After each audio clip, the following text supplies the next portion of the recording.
الحمد لله رب العالمين الرحمن الرحيم مالك يوم الدين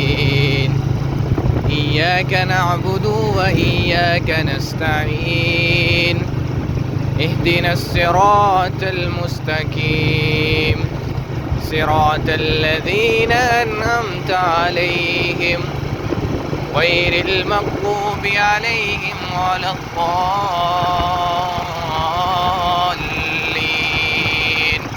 آمين.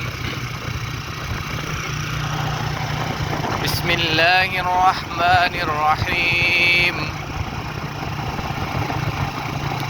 لا أقسم بيوم القيامة ولا أقسم بالنفس اللوامة أيحسب الإنسان أن لن نجمع عظامه بلى قادرين على أن نسوي بنانه بل يريد الإنسان ليفجر أمامه يسأل أيان يوم القيامة فإذا برق البصر وخسف القمر وجمع الشمس والقمر يقول الإنسان يومئذ أين المفر